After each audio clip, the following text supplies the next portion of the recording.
ஆனி மாதமும் ஆடி மாதமும் இணைந்த மாதம் ஜூலை மாதமாகும். சூரிய பகவான் மிதுன ராசியிலும் கடக ராசியிலும் பயணம் செய்யும் மாதம் இதுவாகும்.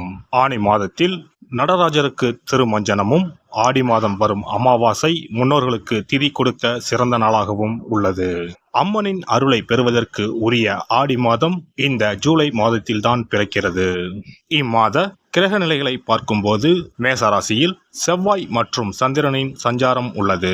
ரிஷபராசியில் குரு பகவானும், மிதுன ராசியில் சூரியனும் சுக்கிரனும் இணைந்துள்ளனர். கேது பகவான் கன்னி ராசியிலும், சனி பகவான் கும்பராசியிலும் உள்ளனர். ராகு பகவான் மீன ராசியில் சஞ்சாரம் செய்கின்றார். இம்மாத கிரக பெயர்ச்சி என எடுத்துக்கொண்டால் சுக்கிர பகவான் ஜூலை 6ஆம் தேதி மிதுன ராசியில் இருந்து கடகராசிக்கு செல்கிறார். செவ்வாய் பகவான் ஜூலை 12ஆம் தேதி மேச ராசியில் இருந்து ரிஷபராசிக்கு இடப்பெயர்ச்சி ஆகின்றார். ஏற்கனவே ரிஷபத்தில் சஞ்சாரிக்கும் குரு பகவானுடன் செவ்வாய் பகவான் இணைந்து குருமங்கள யோகத்தை உண்டாக்குகிறார். அதே சமயம் இந்த ஜூலை மாதம் 16ஆம் தேதி இரவு 17ஆம் தேதி அதிகாலையில் சூரிய பகவான் மிதுன ராசியில் இருந்து பயிற்சியாகி கடகராசியில் சஞ்சாரம் செய்கின்றார். இது ஆடி தமிழ் மாத பிறப்பை குறிக்கும். ஜூலை 19ஆம் தேதி புதன் பகவான் கடகராசியில் இருந்து சிம்மராசிக்கு பயிற்சியாகின்றார். சுக்கிர பகவான் ஜூலை 31ஆம் தேதி சிம்ம ராசிக்கு பயிற்சியாகின்றார். சந்திர பகவான் ஜூலை 1ஆம் தேதி அஸ்வினி நட்சத்திரம் மேசராசியில் இருந்து தன் பயணத்தை ஆரம்பிக்கிறார். இந்த கிரக பயிற்சி மற்றும் சஞ்சாரத்தால் உங்கள் வாழ்வில் ஏற்படக்கூடிய சுப மற்றும் அசுப பலன்கள் என்ன என்பதனை பற்றி காண்போம்.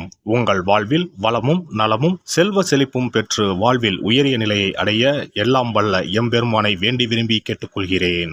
மகர ராசி அன்பர்களே, இந்த மாதம் எதையும் யோசித்து செய்வது நன்மை தரும். கோபமாக பேசுவதை தவிர்த்து நிதானமாக பேசி செயல்படுவது காரிய வெற்றிக்கு உதவும். எந்த விஷயத்திலும் மிகவும் எச்சரிக்கையாக இருப்பது நல்லது. வீண் குற்றச்சாட்டிற்கு ஆளாக நேரலாம், கவனம் தேவை. உத்தியோகத்தில் இருப்பவர்கள் பயணங்கள் செல்லும் போது, வாகனங்களில் செல்லும் போதும் கவனம் தேவை. வேலை செய்யும் இடத்தில் இருந்து வந்த மன வருத்தம் நீங்கும். தொழில் வியாபாரத்தில் ஈடுபட்டு இருப்பவர்கள் வாடிக்கையாளர்களிடம் நிதானமாக பேசி அனுசரித்து செல்வது நன்மை தரும். எதிர்பார்த்த பணம் வந்து சேரும்.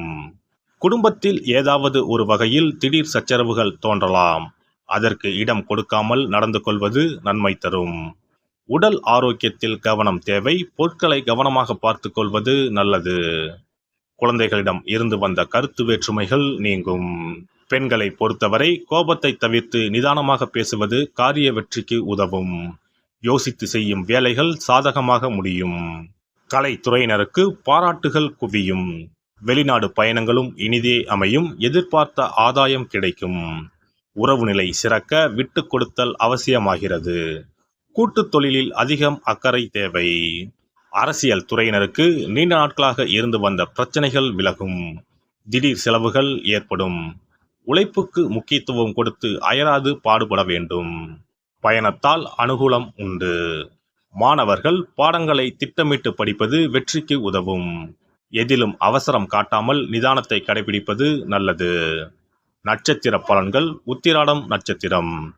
இந்த மாதம் எடுத்துக்கொண்ட காரியங்களில் ஏற்படும் சந்தேகங்களை அவ்வப்போது போக்கிக் கொள்வது நல்லது. திட்டமிட்டு செயலாற்றுவது முன்னேற்றத்திற்கு உதவும்.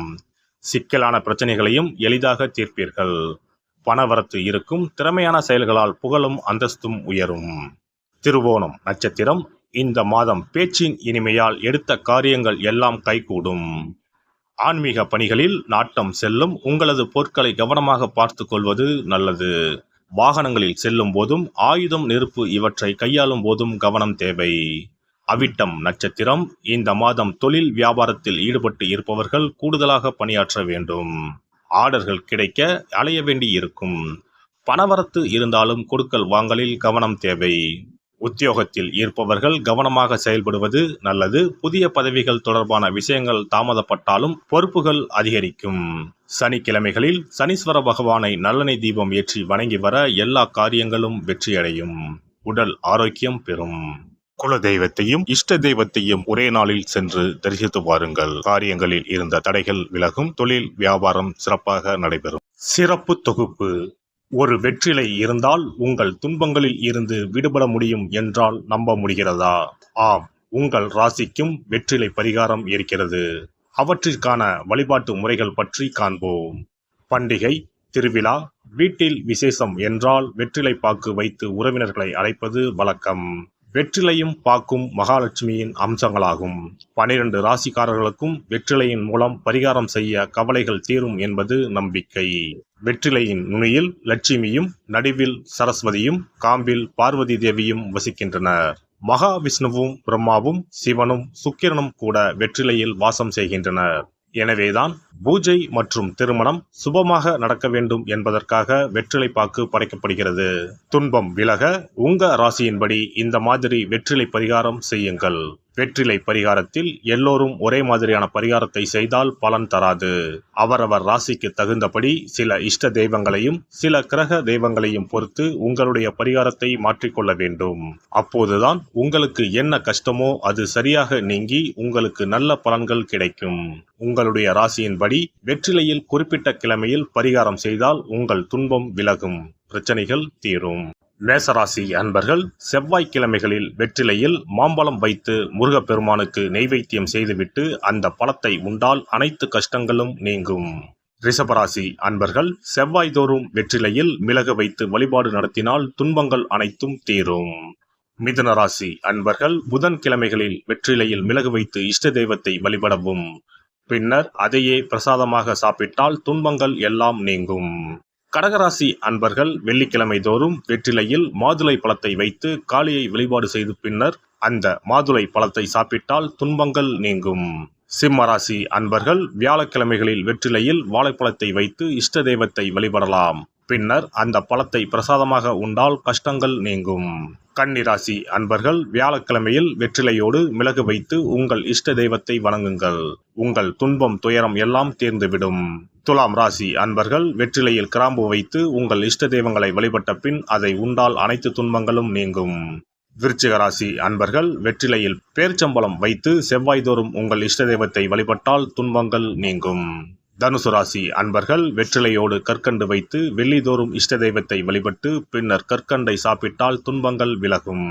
மகர ராசி அன்பர்கள் வெற்றிலையோடு அச்சு வெல்லம் வைத்து வெள்ளிதோறும் காளியை வழிபட்டால் துன்பங்கள் துயரங்கள் நீங்கும். கும்பராசி அன்பர்கள் வெற்றிலையோடு நெய் வைத்து சனிக்கிழமைகளில் காளி தெய்வத்தை வழிபட்டால் உங்கள் துன்பங்கள் எல்லாம் தீரும்.